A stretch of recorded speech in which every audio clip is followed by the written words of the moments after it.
Welcome to today's deep dive. If you're joining us, you know we like to get into the weeds, and today we have a really fascinating, honestly, pretty layered research file to get through. It's titled The Songshan District Research File, Five Forgotten Spacetime Nodes. Yeah, it's quite a title, right? But the content is just incredible. It really is. And our mission for you on this deep dive is to explore how physical geography actually remembers what human history tries to overwrite. So we're using Taipei's Songshan District as our laboratory today. Right, because this deep dive isn't just about one place in Taiwan. It's about this foundational premise of an energy bend, like a physical space where regimes and industries and cultures don't just evolve peacefully. They are constantly forced to pivot. Forced to snap, almost. Exactly. And the researchers call this phenomenon the Songshan effect. Okay, let's unpack this, because the original indigenous name of this area really sets the stage perfectly. Long before anyone called it Songshan, the indigenous Kelagalan tribe called it Malotsigauan, which literally means where the river bends. Where the river bends. Yeah, a pure geometric description of water curving. Right, and that physical curve seems to just force everything built around it to bend with it. It does. And the first major pivot in this file shows how the very people who named that river bend were, well, erased from it. Because in 1709, you have Han Chinese settlers arriving. Led by a guy named Shen Yang, right? Yeah, Shen Yang. And when we look at historical displacement, we usually picture, like, a violent expulsion, military force, guns, that sort of thing. But the Kelagalan weren't violently expelled. They were quietly, methodically displaced through a seemingly mutual system of land leases. It was essentially erasure by bureaucracy. Erasure by contract. I mean, it sounds so sterile. Yeah. How do you displace a whole population with just paperwork? Well, you have a collision of two totally different economic operating systems.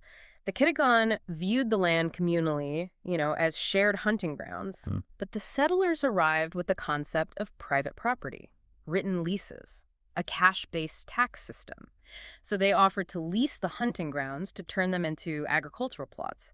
On paper, it looked completely mutual. But then the taxes hit. Exactly. Taxes that were only payable in agricultural yields or currency, which the indigenous population just didn't have. So it's a classic debt trap. They get hit with tax debt, and the only way out is to surrender more land to the very people writing the contracts. Yeah, it was a bloodless conquest via accounting.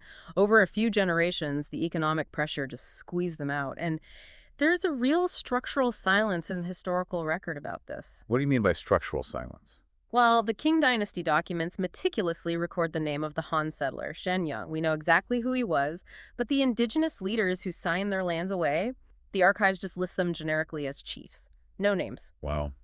Just entirely nameless in the official ledger. Completely one-sided. But this brings up this fascinating and honestly kind of heartbreaking detail from the file. The Kelagalan didn't leave behind stone monuments, but they left behind a biological anomaly. The tree. The tree, yeah. There's this century-old coral tree, an erythrina, sitting right at the back gate of the modern Songshan Elementary School. And for the tribe, this wasn't just, nice landscaping. It was their biological calendar. Right, phenology. Using seasonal plant life to organize your society.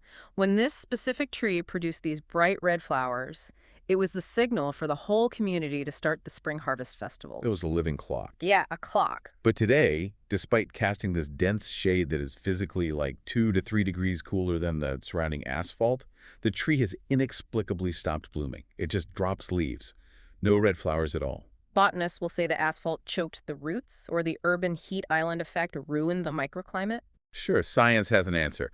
But I love the analogy the source material paints here. It's like a smartphone constantly searching for a deleted Wi-Fi network. Or, a notification system that lost its audience. Yeah. It's just pinging into the void. The people who knew how to read the tree are gone. That's a great way to put it.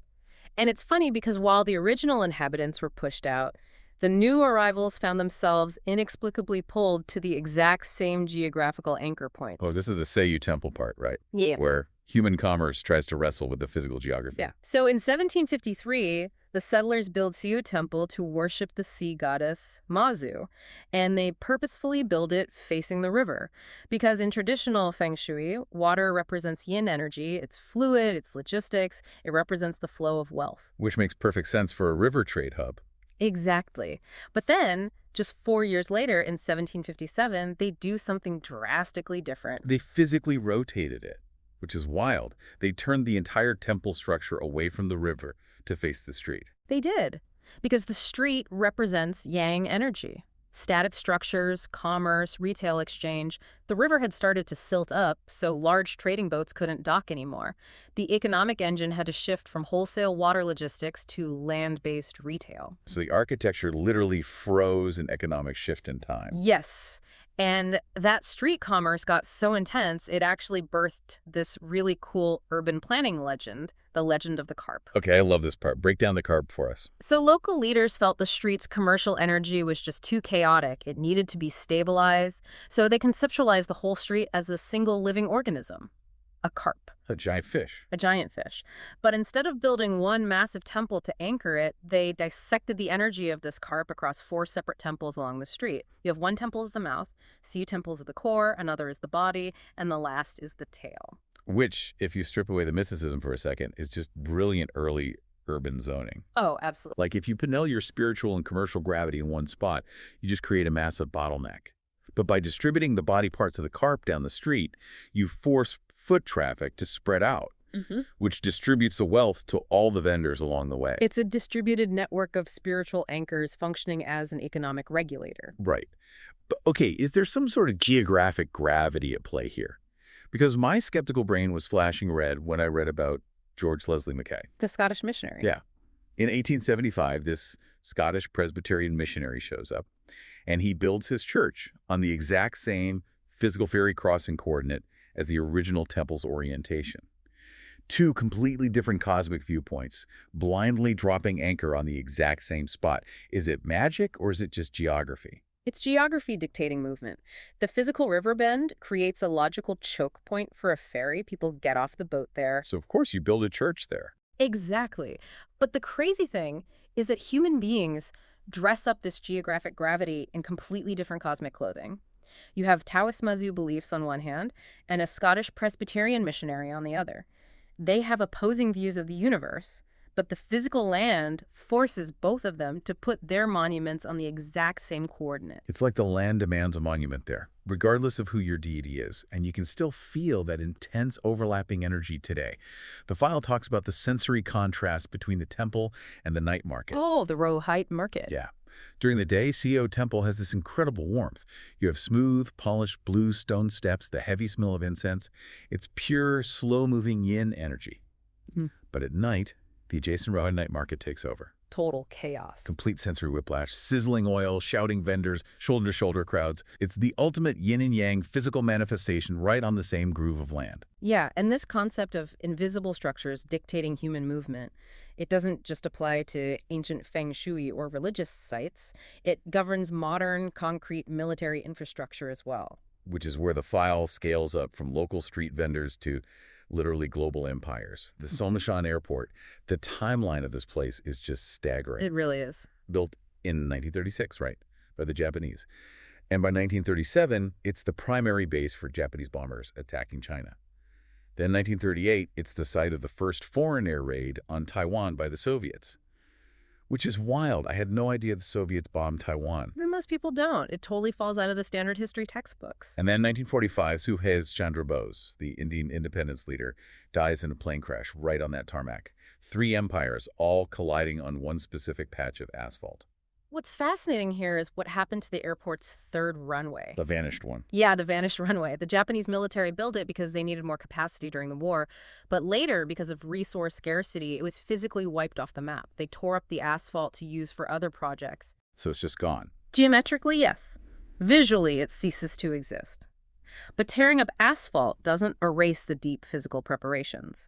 The military surveyors had already drawn the property lines. The subterranean earth had been heavily compacted to hold the weight of bomber planes. Deep drainage ditches were already dug. So decades later, when urban planners show up to build the Minsheng Community, this massive residential neighborhood, they just take the path of least resistance. Bureaucracies always do. Why resurvey the land and dig new foundations when the military already did the hardest work? So the street grid they laid down for this new, peaceful civilian neighborhood was secretly dictated by the geometric axis of a vanished military bomber runway. That is just like an amputated phantom limb. Yeah. The physical tarmac is gone, but the ghost vector of that runway is still organizing the flow of civilian cars. It's dictating where people put their crosswalks. Yeah. Thousands of people are doing their daily commutes along a military ghost. That is the purest distillation of the Songshan effect right there. The material vanishes, but the vector remains. The energy keeps flowing down the groove cut into the earth. Okay, let's zoom in on the Minsheng community then. Because a ghost runway dictating the streets is somehow only the second most shocking thing hidden beneath this neighborhood. Yeah, the Minsheng community is a trip. Built in the 1960s, heavily funded by U.S. loans, it was designed as an American-style neighborhood experiment based on Clarence Perry's theories. Clarence Perry. Yeah, his neighborhood unit concept. The idea that a community should be built around a central school and parks, bordered by big roads rather than sliced up by them. And they built this grid directly over old rice paddies. And the physical paddies vanished, obviously. Right, but the Chinese character for field, Tian, visually looks like a square divided into 4 smaller squares by a cross. Oh, like a window pane almost. Exactly like a window pane. When the planners laid down this American grid over the landscape, they inadvertently paved a giant macro-scale Tian character right into the earth. The symbol survived abstractly as the street grid. That is such a wild spatial coincidence.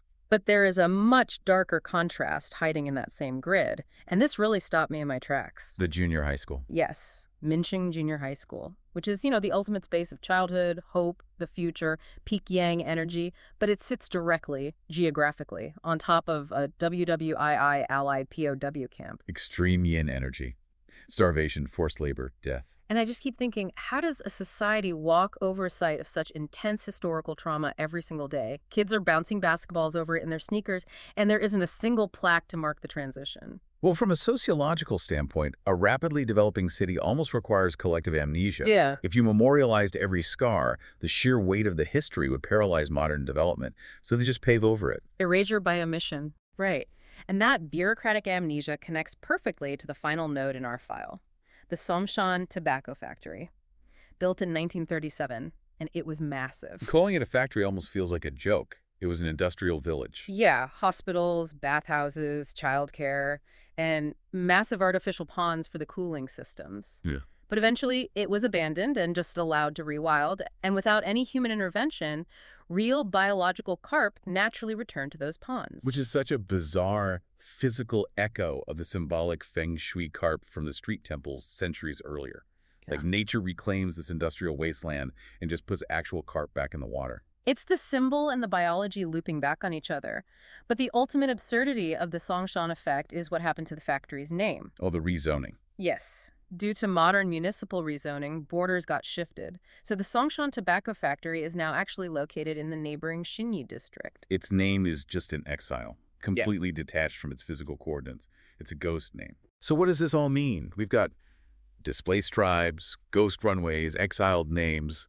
Pull it all together for us. The core information game here is that human bureaucracy, our names, our borders, our regimes, changes much faster than the land's deep physical structure. We think we pave over history, but the earth remembers longer than the names placed upon it. The bends in the river, the compacted sub-bases of war, they remain. They quietly direct human lives long after the paperwork is gone. And I want you to think about this in your own life. Look at your own street, your own neighborhood. What invisible boundaries or forgotten rivers are secretly directing where you walk and live today? Because you might think your commute is just point A to point B, but you're probably walking along a ghost vector. And if I can leave you with the final provocative thought not answered in the text, if a 100-year-old tree stops blooming when its people are displaced, and a wiped-out runway can dictate a city grid decades later, what invisible, unrecorded physical or digital structures from our present moment are embedding themselves into the soil right now? Think about underground server farms or the invisible vectors of drone delivery routes. How are those going to quietly manipulate the cities of the 22nd century? Something to think about next time you walk out your front door. Thanks for taking this deep dive with us.